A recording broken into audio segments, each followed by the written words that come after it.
Found, Chapter 20. Catherine was the first to notice that Jonah wasn't keeping up, that he wasn't pedaling hysterically toward home alongside her and Chip. "Jonah!" she called over her shoulder from several bike lengths ahead. "What are you doing?" "I have to go back," he yelled. "We can't just leave Angela like that."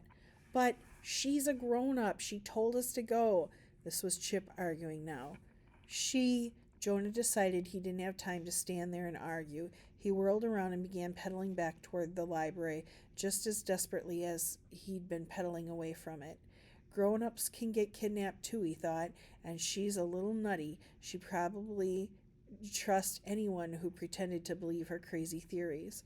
Her theories are just craziness, aren't they? Jonah couldn't think about that right now. He focused on trying to pedal faster. By the time he reached the library, his legs were aching and he was gasping for air. He dropped his bike on the sidewalk and slipped in the door just ahead of a mother pushing a baby stroller and holding a toddler's hand and taking infuriatingly slow steps with a play-by-play commentary. "That's right, you push the button for the automatic door opener and then the door will open," and Jonah dashed through the lobby past the checkout desk. "Young man, no running in the library." It was a librarian, one of the women his mom always said hello to when she stopped in. Jonah thought maybe this librarian had been in charge of story hour when he and Catherine were preschoolers. The conference room, men fighting, danger, that was all Jonah could manage, with his lungs threatening to burst. To her credit, the librarian stopped yelling and sprang into action. "Show me," she said. She rushed along behind Jonah, practically running herself. They dashed through the stacks, past the magazine section where Catherine had hidden before, past the nonfiction shelves with all the thick books about taxes. Then finally Jonah could see into the conference room, and it was empty. "Angela," Jonah called. He pushed his way into the conference room. Not only was the room empty, but all the chairs were lined up perfectly around the table, and the table was exactly centered in the room as if it had never been knocked off kilter by struggling men. The window was closed. The only sign that anything had happened here was a smudge on the glass wall, probably Jonah's own fingerprints, smeared against the glass when he'd scrambled out a window.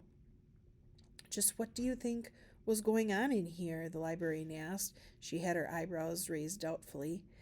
Just then Jonah saw a movement out of the corner of his eye. He turned his head to peer out the window, and there was Angela. She was walking briskly through the far end of the parking lot. "That's the woman," Jonah exclaimed, "the one who was in danger." While Jonah was watching, Angela stepped into the cluster of pine trees on the other side of the parking lot. She turned and lifted her hand in a way that might have been a wave to Jonah, and then she just vanished. Jonah hadn't known that it would look like that. He'd heard Catherine's description of the janitor appearing and disappearing. He'd heard Angela's description of the plane doing the same thing. But he hadn't understood how strange it would be, how it would set every nerve in his body on edge and make him question all sorts of basic tenets about how the world worked.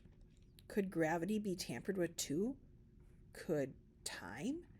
Jonah blinked and stared and stammered, but, and then he at least had the sense to shut his mouth, because the librarian was looking at him oddly.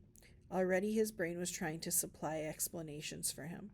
"She just stepped behind a tree. You just blinked and thought you saw something odd." The same kind of explanations he'd tried to use to account for Catherine's story, for Angela's, the kind of explanation anyone else, casually glancing out a window, would have accepted without a second thought. But his glance hadn't been casual. He knew he hadn't blinked, not while Angela was disappearing. He understood now that what Angela meant when she had said, "I know what I saw. I trust my own eyes." The scene had been clear and distinct, and he really had seen Angela vanish into thin air. "Where is this woman?" the librarian asked. "I don't quite see." "She's gone." The librarian narrowed her eyes at him and tilted her head suspiciously. "So, what was this?" she asked. "A dare? Your audition for drama club? If so, I heartily recommend you for whatever part you're trying out for, because you really had me convinced. You had me running through the library. I wasn't lying, Jonah protested. There really were two men in here fighting, and they seemed dangerous. And the librarian tapped her chin, her eyes narrowing further.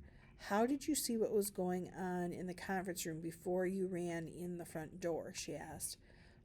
Through the glass from outside, Jonah said, which did have a grain of truth to it. Still, his words came out sounding like a question. Someone did mention that they thought they heard a girl scream back here, but we thought it was just one of those computer games. The librarian seemed to be talking mostly to herself. She reached out and grabbed Jonah's arm. Come with me. We'll do a search through the library, and you tell me if you see either of those men. Meekly, Jonah let himself be led back through the magazine section, past the row of computers, past the reference desk, through the little kids section where the mother with the toddler was asking with exaggerated patience, "What will it be, Curious George, or the Cat in the Hat?"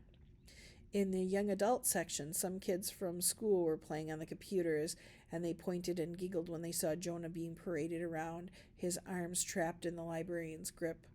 I don't see either of the men now, Jonah said, his face burning with shame.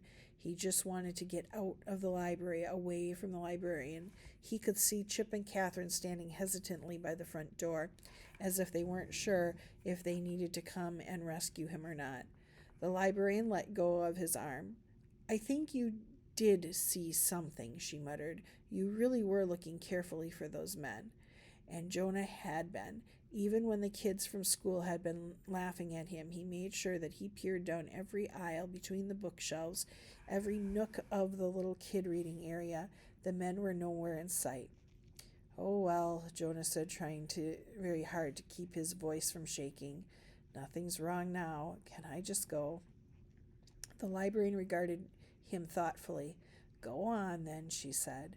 Jonah could feel her eyes on him, and he went to join Chip and Catherine. Walking out the door, he felt robotic because his body was doing something so normal, one foot stepping in front of the other, hands held out to shove against the door, while his mind was zipping and zooming and alighting on one strange thought after the other. What happened? Catherine asked. Is Angela okay? Angela? Jonah had to struggle so hard to focus his mind, to concentrate on the precise moment of memory that his brain kept trying to transform into something normal and acceptable, something that would fit with everything else he already knew about the world. He wouldn't let his brain do that. He wouldn't stop trusting his own eyes. I saw Angela, Jonah said. I don't know if she's okay or not. I think she went into a time warp.